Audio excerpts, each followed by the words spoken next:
Join us each week for some booze-free banter about life without booze. If you're entertaining the idea of cutting back your booze by a day, a week, a month, or for the rest of your life, we would love for you to tune in. Buckle up and come along for a ride that may just change your life. Just a heads up, some of our conversations we have may be triggering for some. Reach out to your local resource support centre. If you're in Australia, that's Lifeline 131114. Psst, hey Maso. Psst, Breeza. Did you know that Altina non-alc botanical built wines are a celebration of carefully chosen ingredients designed to build in complexity on your palate as you sip? What? I did not know this. I know, and how's this? Christina DeLay, the founder and creator of all the Altina formulations, has a Bachelor of Chemical Biotechnology and a PhD in plant biology, and has taken her accumulated knowledge and years of prototypes to create the unique taste profile of Altina. She is so fancy pants. She really knows her stuff. I know, and that's probably why it tastes so bloody good. So good. So good. Maso. Breeza. How are ya? I'm so good. Why are we singing? I don't know. Feels good. Maybe because we're up and about from the guests we just had on. Up and about massively. Who did we have on, Maso? Oh, mate, we just had Locky, Lock Dog, Damien Lock. Damien Lock. Now, how do you know Locky, Maso? I know Locky through the circle of mates, probably from the UK mates, actually through Donnie Walker, one of his best mates, and we're getting you on soon, Donald. But he also played footy with Ty as well at the Diggers. Yeah. Well, how do you know Breeza? How do you know Breeza? You're Breeza. How do you know Locky? I probably heard of Locky before I met him. I think everyone's heard of Locky. We mean that in the nicest possible way, Locky. Absolutely. You were after this, reputation. You've nailed it. Absolutely. So, when I played netball for Eagle Hawk, Locky was playing footy for Eagle Hawk as well. So, obviously partied with him. And that's pretty much how I knew him, party. Yeah, partying up, yeah. But Can party. And he talks about that. But didn't we had a D&M with him, I feel. We really did. He really did. And Locky obviously is renowned for that party exterior, and everything that you know about Locky, as you said in a previous episode, throw it in the bin. I mean, that's all true, but the way that he opened up and was so vulnerable about owning how much drinking and partying, pretty much, he says, time wasted. Yeah. I feel like we got to the core of Locky in today's chat. 100%. We went there. He went there. And it's a massive deal. Like, blokes don't own their stuff. Yeah. And he'll put his hand up and own it. Yeah, he really did. And I think that will definitely inspire others to look inwards and go, Yeah. And for our listeners who, obviously there's people that haven't heard of Locky, he played football for Carlton. Yep. When he was a pup.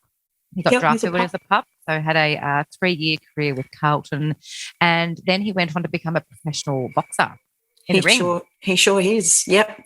Lots of stuff in between. Yeah, just a cracking bloke for the cracking chat. We so appreciate your time, Locky. He's about to get married. He's got a little boy. He's got another one on the way. Yeah. It's all happening, and surprisingly, he's off the gas. Which we didn't expect. We actually brought him on this episode to talk about booze in sport and just had no idea that he's actually having a spell. So it took a turn, didn't it? Yeah, I loved his little chat about that. It was great. Yeah.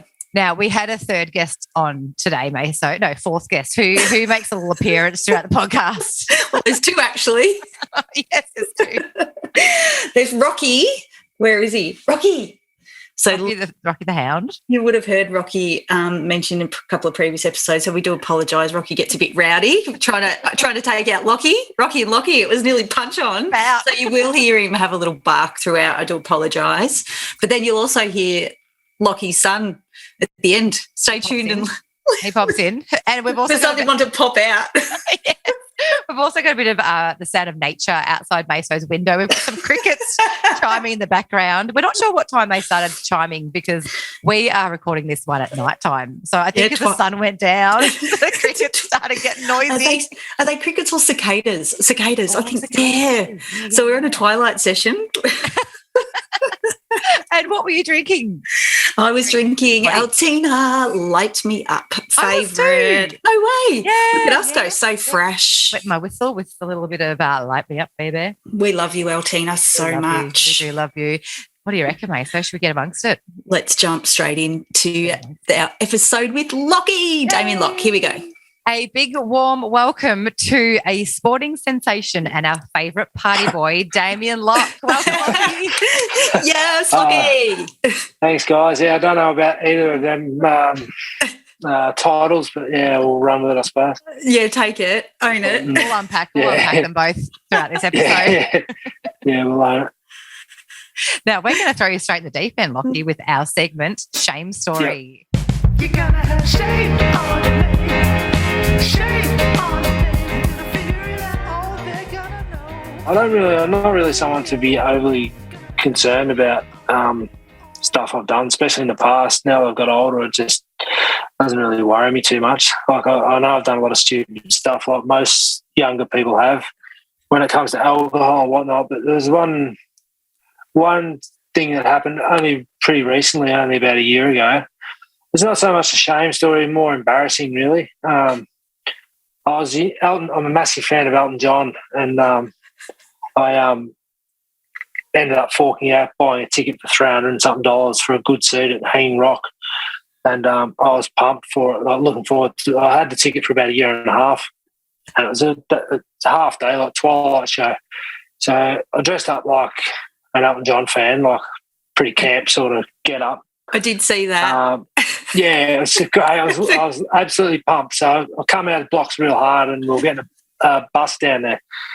So I thought I'll have a couple of drinks on the bus. I didn't want to take any stubbies because I thought it'd be a bit messy. So I got a bottle of Sambuca, black Sambuca. Oh yeah, that's a good idea. Yeah, and I thought that everyone on the bus would have a shot. You know, we had going down, have a couple of shots.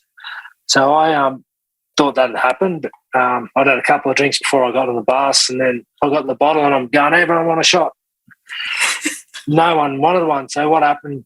Silly old Damo, he's just I've just proceeded to drink the whole bottle. It was a big bottle. So before I got to Hanging Rock, I was pretty well lit up, like I was up and about big time. And I got in there, and it's a broad daylight show taking the mine, and it's, you know, I didn't think there'd be too many people from Bendigo there, but the next day I'm having all these flashbacks, like all these people I've ran into. And at the end of the day, Donnie was babysitting me. He was sober. At the end of the day, I was asleep in the lap of three big homosexual guys, and they're all patting me hair. In the meantime, I was almost locked up about 4 times by the police for drunk and disorderly. It was just an absolute performance. And mind you, the concert I was looking forward to for a year and a half, cannot remember a thing. Oh. So I got home the next day, escaped being locked up by the skin of my teeth. Forgot the whole concert. Got home with a massive hangover, and so that was a ripper. That's not really a shame story, but it's just more of an embarrassing sort of story. If it softens the blow a little bit, I have seen Elton John. It's a bloody good show. You would have enjoyed it. I know you would have. I sort of enjoyed it, but it was more like an out-of-body experience. No memory, but that was about. I think that was just before the pandemic hit. I think so. It was a big crowd, and it was all happening. Oh, it's all happening. You could probably buy the DVD now and watch it online. Might be able to get a glimpse of myself in the crowd. Did the outfit come out unscathed, or was that? Oh no, the outfit was so I had white pants, tight white pants on, and they were an absolute shambles. They were covered in wine and all sorts of stuff. I didn't even know I was drinking. So good fun. Can we please post that photo on Instagram? It's a cracking outfit, actually. I will appreciate it of your fashion choice there, Locky. Oh yeah, that was when it was at its finest. It really deteriorated very quickly throughout the day. So it's the last time it's been seen.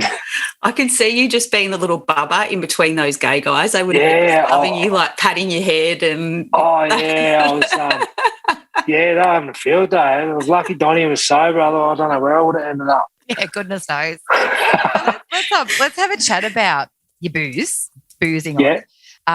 Let's take us all the way back, Locky. Take us back to when you had your very first drink, if you can remember, that ran about that time, and tell us how your relationship with booze evolved.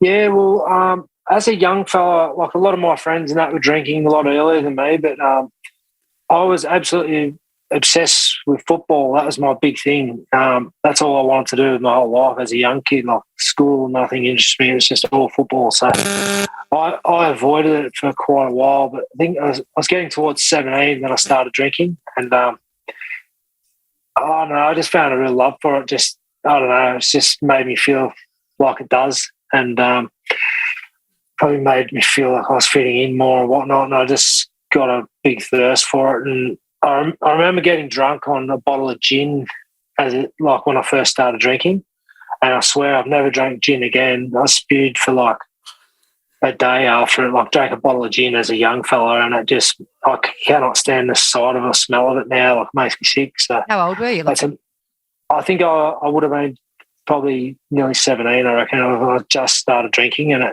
I swear I've never drank gin again. It's a bit of a late bloomer. That's a bit of a late bloomer for the pattern that we've had on. Yeah. Yeah, I was. I didn't start drinking till later, like I said, because I just wanted to do everything I could to make it with the football. Yeah. But then as I got to like 18 and lived in Melbourne and whatnot, I thought that I'd made it all and done everything that I thought I wanted to do in life to make it as football. But in reality, I hadn't made it, and then I took it to the next level, I suppose, from there on in. Made up for it. Yeah, very, very much so, yeah. Yeah. Just on that, Locky, let's talk about your sporting career, like football, boxing. You're into Tribe. You can give them a little bit of a plug too here as well. And you're into a bit of yoga and coaching. Let's talk about your sporting career. Let's unpack that. Yeah. Yeah, well, just as I touched on before, like football was the be-all and end-all for me as a young fella. And did you start at the Borough? I started at the Borough, yeah. I started playing there when I was, I think, probably 9. I played junior footy till I was like 15 there, and then I went to the Bendigo Pioneers, and from there I was lucky enough to get drafted to Carlton and spent 3 seasons down there. And then, from there I went to Coburg for half a season, back to Eagle Hawk, bit of a mercenary from there. I was going everywhere. Bendigo Diggers, back to Eagle Hawk. Then I go there, Colburn Avon, North Bendigo, Morong, and I coached Tooleybuck last year up in the Central Murray League. So I've been around a little bit in the footy circles, but yeah, it has been a long career though. I've probably played over 400 games and been playing senior footy since I was 15 and finished when I was like 37 or 8. So unreal.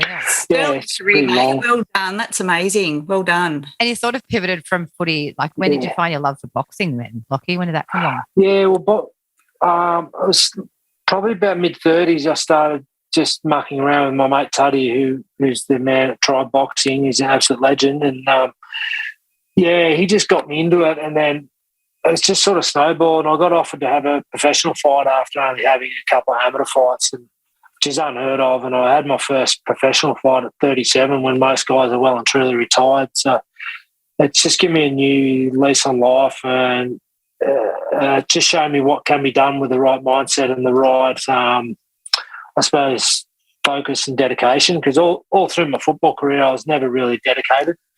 I wasted a lot of years through just the high-level partying and just getting through on natural ability. But with the boxing, I've had to do everything to the letter and, leave no stone unturned to get the opportunities I had. So that by no means has been a real success, but for me, the success has been getting in there and having a crack at my age. So I quite enjoy it, and I'm hoping to have a few more fights.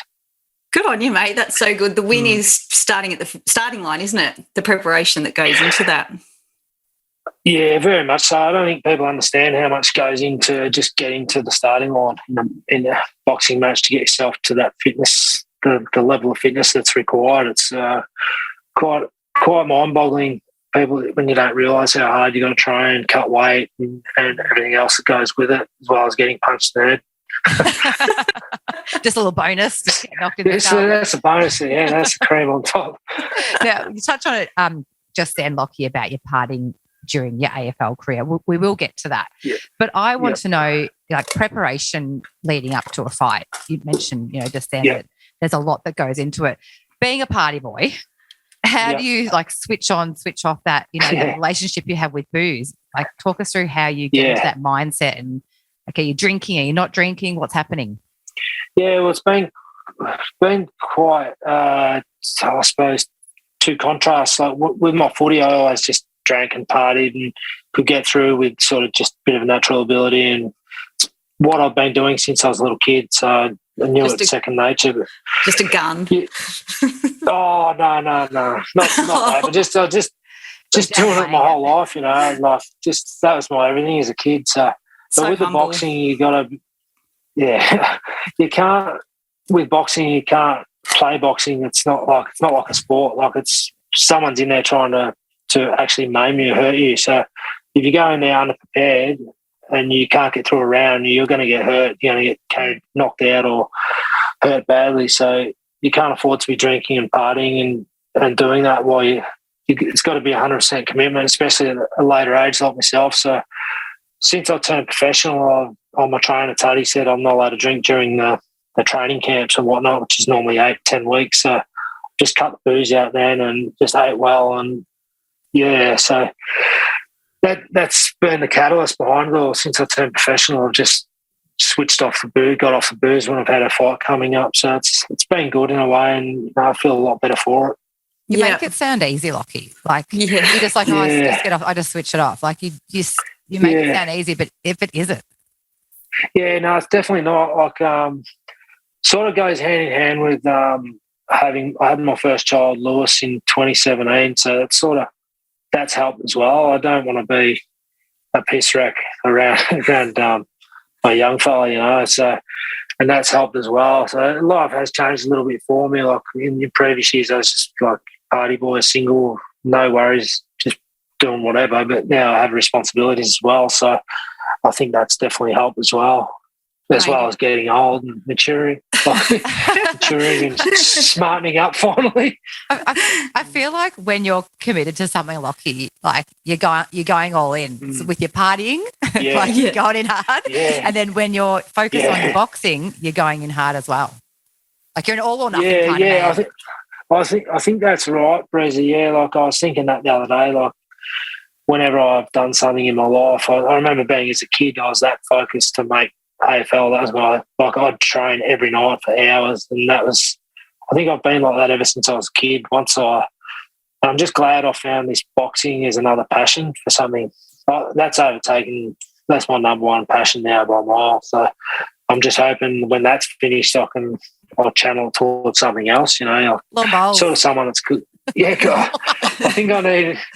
Yeah, I don't want to go down that path just yet, but we'll see. It's a young man's sport these days, long bowls. I think it's a hipster sport now, isn't it? You've got the hat. We'll see. Got that. I've got a lot of the hats actually. I've got quite a lot of them, so I might have to roll in there and start rolling a few down. That's your I'll say that your hat. It actually is. Yeah, I've got a like coffin thing with them. Like I've got a heap of them. So I do like them. Loves it. Well, you got to have them when you got no hair. Little lid. Yeah. Well, Locky, we actually it sparked interest in me. I remembered an article in the Bendigo Addy to get you on here to talk about booze in sport, and it was referring to your partying, which we touched on a little bit earlier. But since actually asking you on the potty, we actually didn't realise you're off the gas as well. So just to tell us about the partying. Tell us about that article. Tell us about what impact alcohol had on your football career. Oh, yeah, it had quite a large effect, actually. It was quite crazy. I sort of, when I made it down to Carlton, I sort of fell into the trap of thinking that I'd made it and I was going to be there for like 10 years.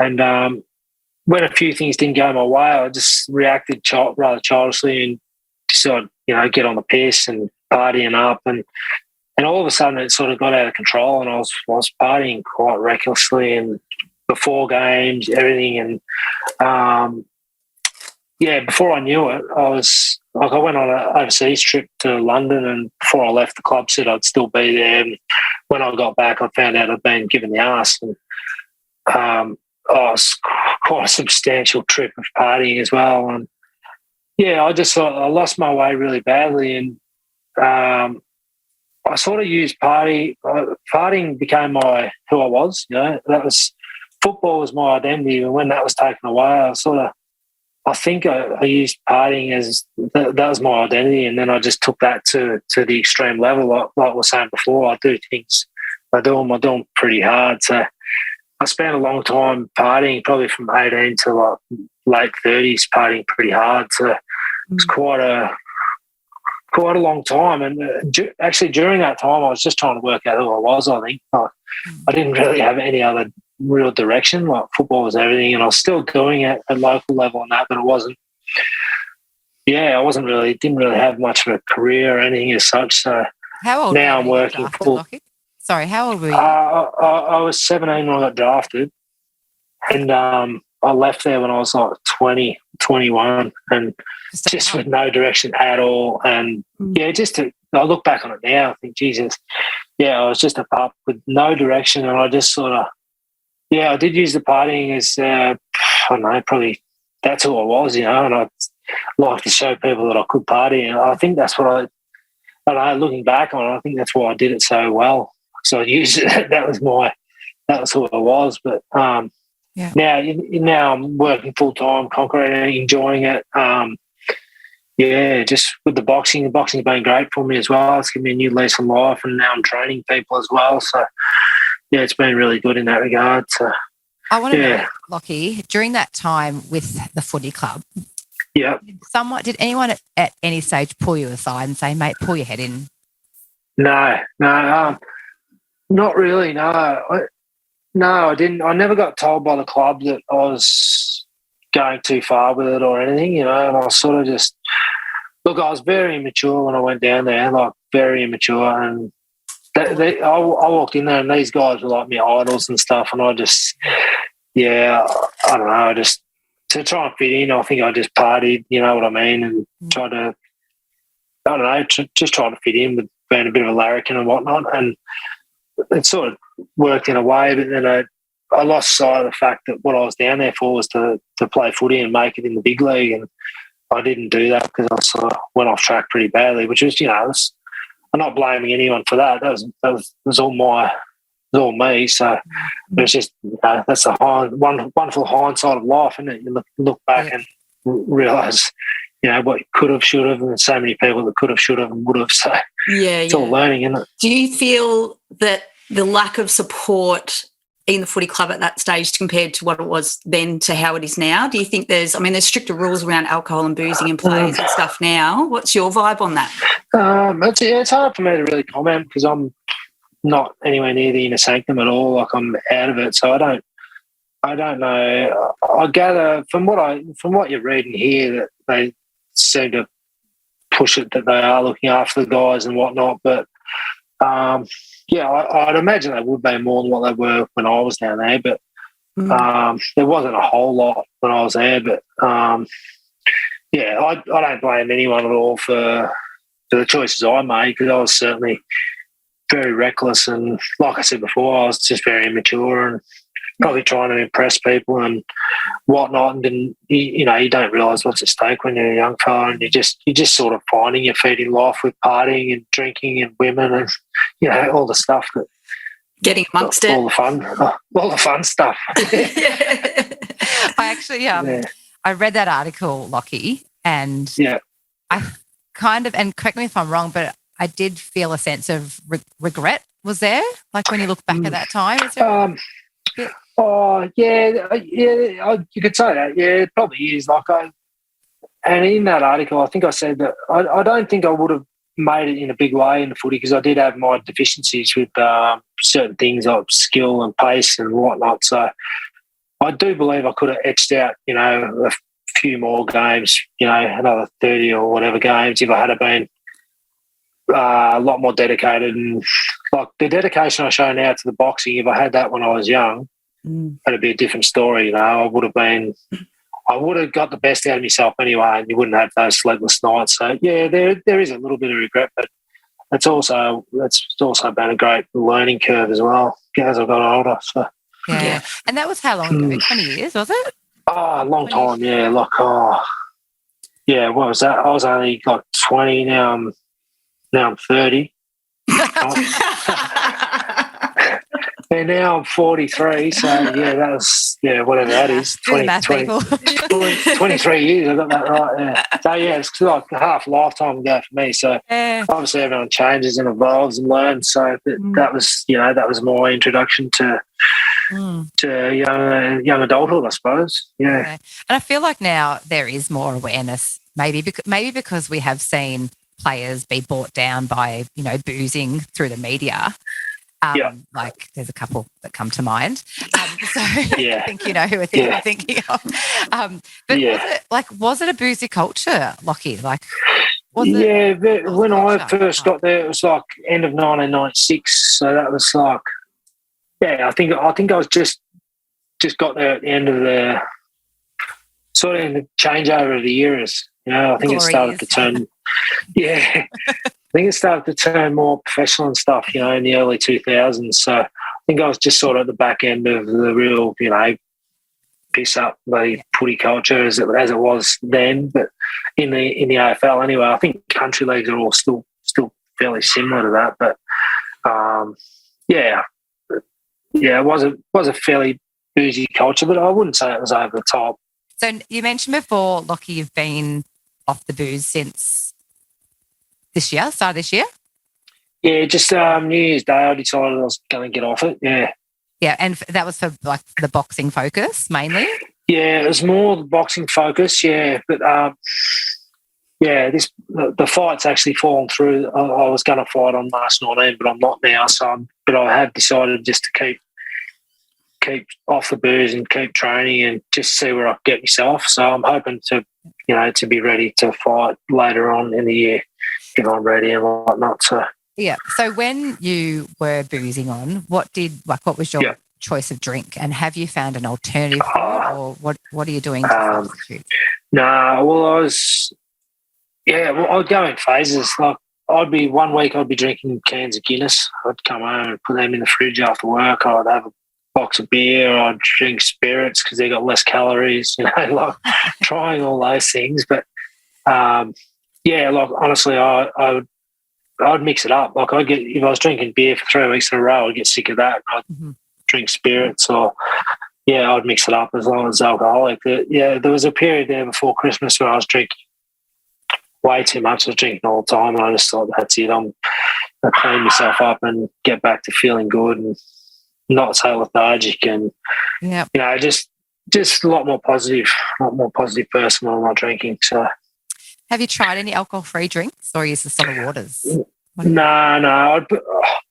All I drink is Coke Zero, and I drink too much of that. And Coke Zero, water, and Gatorade with no sugar. There you go. I drink coffee as well. I drink coffee in the morning. But I don't think I wouldn't drink the alcohol free. I don't think I don't know. I'd rather just drink water, I suppose. Yeah, but it is what it is. People drink what they want to drink. Probably shouldn't try and push an alcohol-free gin down your neck then. No, not as you. No, if it smells the same, I'll probably spill all over the cup. Sorry, liar. Oh, even the sight. You know what it was when I drank it? When it made me sick, it was Vickers gin. I'll never forget it. Oh, Vickers gin. Oh, scarred for life. I just want scarred for life. Tell me the benefits that you've been feeling, Locky, being off the gas. Because you said you were training and now you've decided to stay off it when you don't actually have to. But tell us what the benefits you're feeling.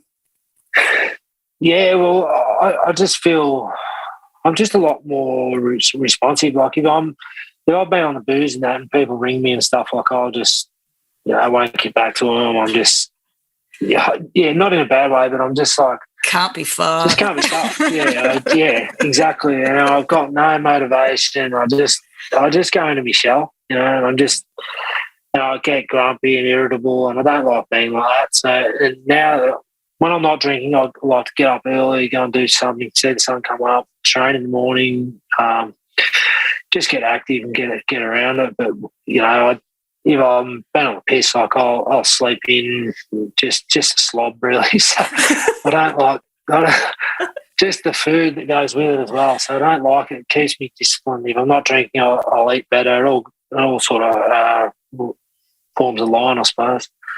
How do you go socially without booze? No, I don't. I don't like. I struggle, to be honest. If I go somewhere and everyone's drinking, and I'm there saying I'm having water or something, I struggle with it. So in the social situations, I sort of only just go for a while. If I won't hang around for hours because I struggle to be around. I struggle to be around people that are having a good time, getting pissed and whatnot. I sort of struggle a bit with it. So I don't really. I'll go for a little while, but then I'll just duck off. So. Do you struggle with them being boozed up, or are you triggered just going, oh, I really want to be part of it? Probably a bit of both. I struggle to be around people that are really drunk. I really do. I think, am I like that? And then I see videos of me at the Elton John concert, and I'm like, geez, how did Donnie put up with that? And that was next level. So, yeah. But mind you, he's probably dished out that punishment for a lot of people over the years. So. No doubt. Hi, Don. Yeah. But, yeah. Yeah. But yeah, no, this is what it is. Like I struggle a little bit, to be honest. I tend not to be as social if I'm not drinking. So yeah, that's probably just the way I deal with it. Just remove yourself from the situation. Yeah. What about your circle of mates, Locky? How have they responded? Yep. Well, they're all good. So, like I said earlier, like I'll go like 8 or 10 weeks without having a beer and whatnot, and then after I have a fight or whatnot, I'll get back on the piss and have a night out. So I sort of that's what I have done previously, but I'm just not sure how I feel about it at the moment. I'm feeling like I might just see how long I can stay off it and see what sort of shape I can get myself in and how I feel, and just a bit of an experiment really at the moment. Yeah, good on you. Yeah, same. And are you gagging for that beer after the fight? Are you like, I need to get that in the neck as soon as I finish? Yeah, well, sort of like when I have these fights, you have to sell tickets and stuff. So generally all my mates and that all buy tickets and they all come down. And it's like a bit of a get-together. Like guys that haven't seen each other for a long time, coming from different spots and whatnot, sort of all get together. That's what it's been like over the last few years, and it ends up being pretty big drink, really. So that's just what it has been. But yeah, it gets a bit out of hand, and but as it does when you get all the crew together. So, but no, it has been really good in that regard, getting everyone together. But like I said, I'm not sure how I feel about.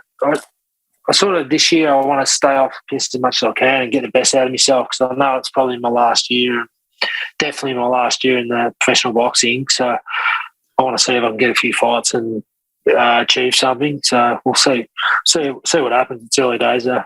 Now you need to tell our listeners, Locky, the song that you walk out to. Yes, you need to share. Oh yeah. Well, I was. I have had the last couple of fights. I've mixed it up a little bit.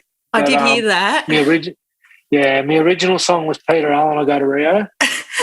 Give us a little.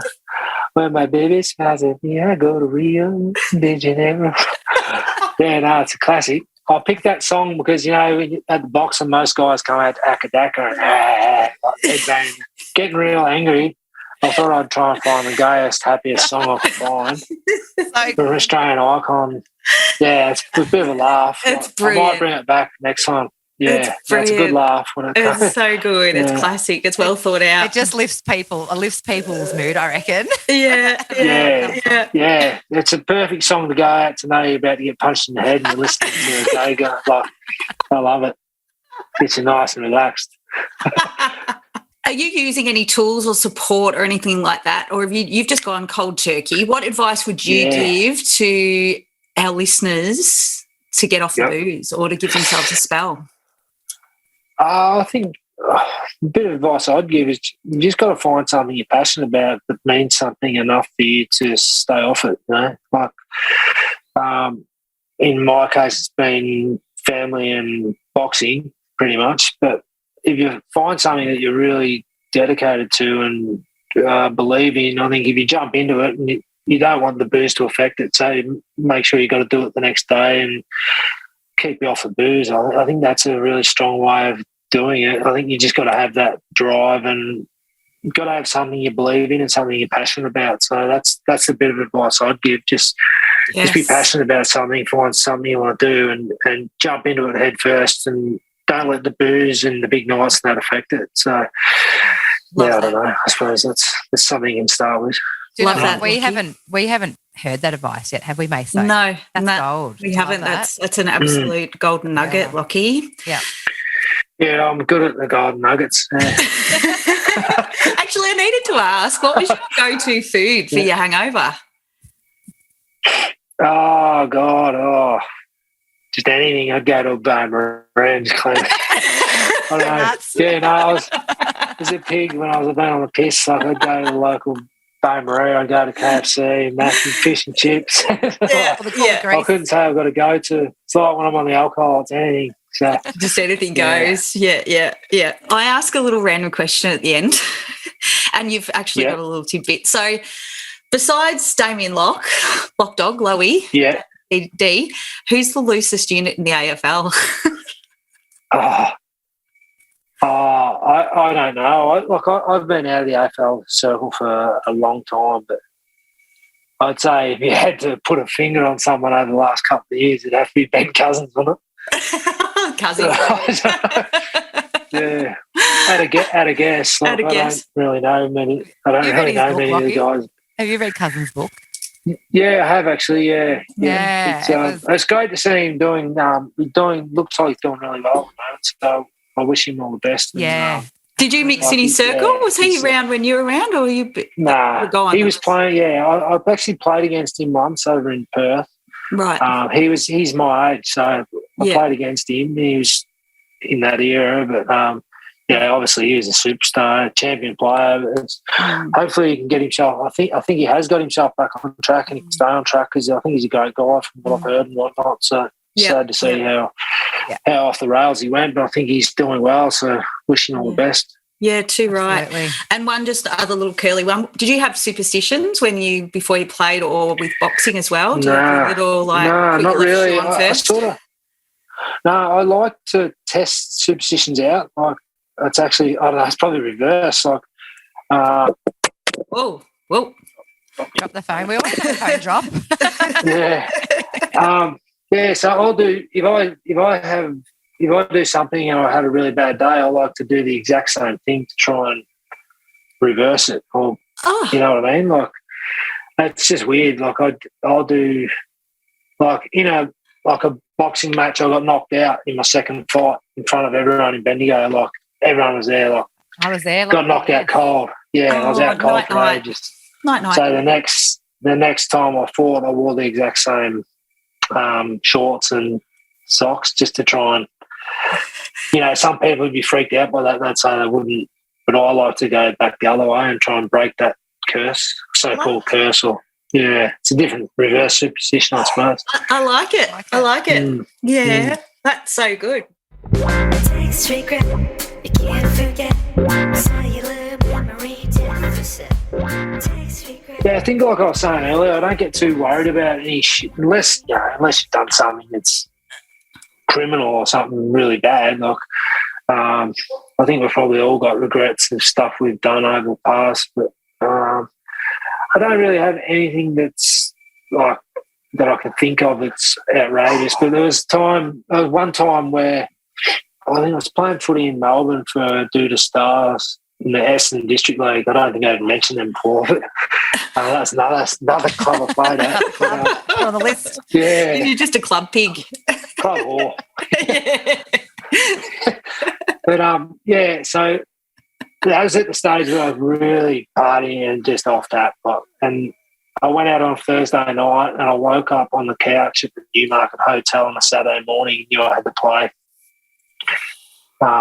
Decided not to play, went to my mate's house, text the coach, told him that I was sick and couldn't make it down there, and then we decided to go to Heathcote. My mate was playing footy out there or something. Got on the piss all day, just made a goose myself. Someone from Do the Stars was over the other side for some reason. And I've told everyone. so yeah, that was just more, We got not caught. a text regret, but just got caught out talking shit and being on the piss. So making an absolute goose of myself. So Unlucky. yeah, it was pretty unlucky being caught out. Yeah, that was more just dishonest shit, like nothing, not a real bad text regret. There probably is bad texts I've sent them for, but I can't really think of them. I'd be honest if I could remember, but yeah, it is what it is. We tend to delete them in our own heads and in real life Yeah, as well. yeah, probably for good reason. Yeah. All good. It's time for the recommendation of the week. Yeah, well, I have been into something I've been into that I do practice every day is Wim Hof Method. Yeah. Oh, boom. Yeah. Breeza spoke about this on the first episode. She was talking about the book, and I have been swimming in the bay. And give it to us, Locky. Tell us all about it. Talk us through it. So I haven't had a warm or hot shower for like 4 months since I read it. I just have cold all the time. I think it just helps with recovery. Like when you get to my age, you try absolutely everything to keep the body ticking correctly. Especially what I do, concreting and stuff, you're always buggered and then training. So I do the Wim Hof and I do the breathing every morning. Like the breathing technique's like 30 breaths. Hold for 15 seconds or so, and then you repeat it. And I just feel that it's a great start to your day and get your blood pumping, gets as much oxygen into your body as you can get. And yeah, I swear by it. Like I read his book and he's out there, dude, absolutely out there, absolutely crazy. But it's his method and his madness. So I've taken to it. Yeah, so I quite enjoy it. I do like to read a lot of books, especially in the last couple of years. I've read heaps of books, self-improvement books and just different sort of books like that. So, yeah, I swear by that.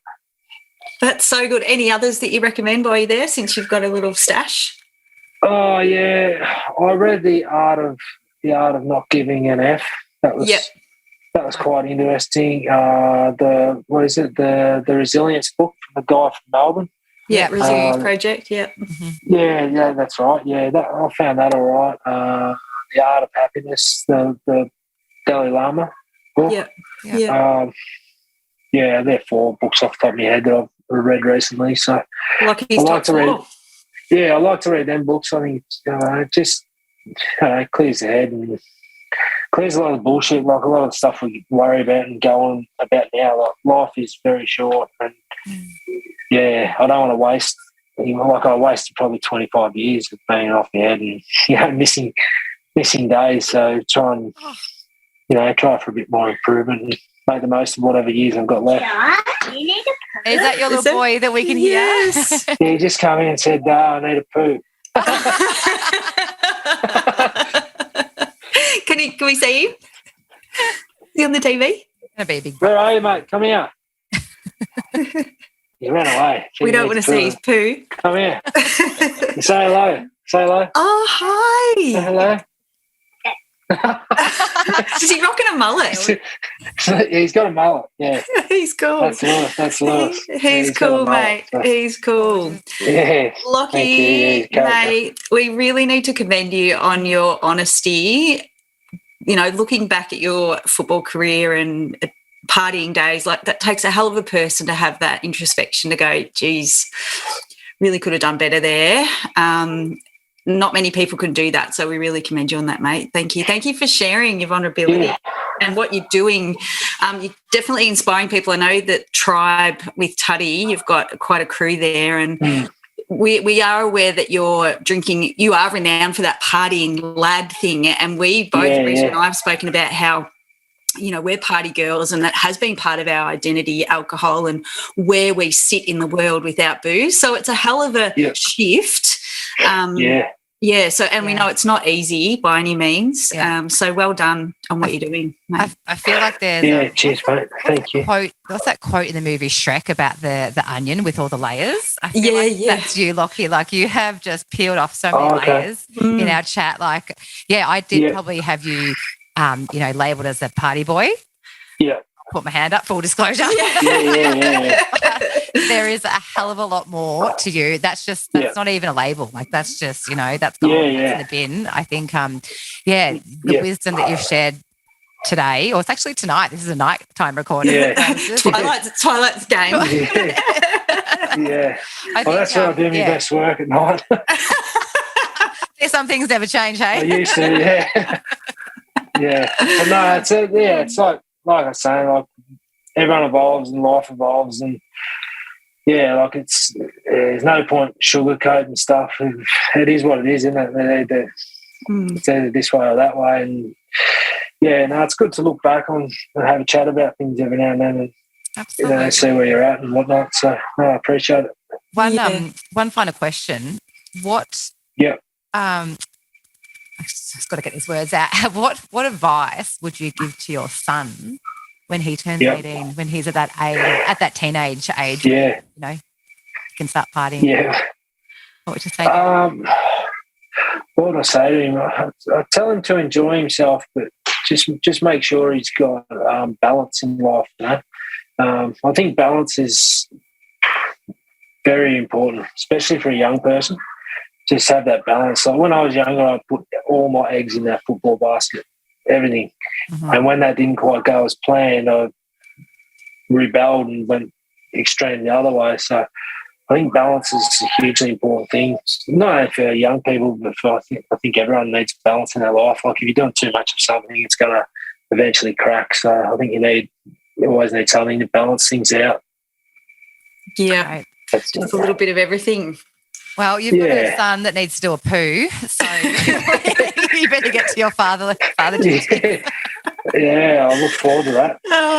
Well, good luck, Locky, with the fight in June. Hang on, we're having a baby in June with the fight. Yeah, so I'm hoping to fight. Yeah, around that stage sometime, probably before or after. I'd say what's the month before?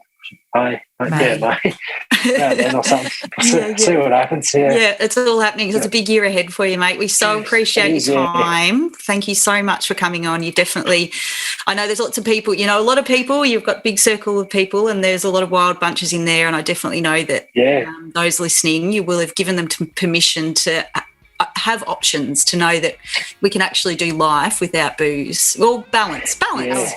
Exactly right. Yeah, I think a little bit of everything's all right, but too much of something, it's going to take a toll. So it is what it is. People will work it all out eventually, I think. So everyone can do what they want to do, and as long as everyone's happy, I think. Yeah. Brilliant. You're a bloody treat, Locky. Thanks so much, mate. Thanks, Locky. No worries, guys. I appreciate being on. Thank you. This podcast is proudly produced by our audio engineer, music extraordinaire, Eric Ladd. We love you, Eric.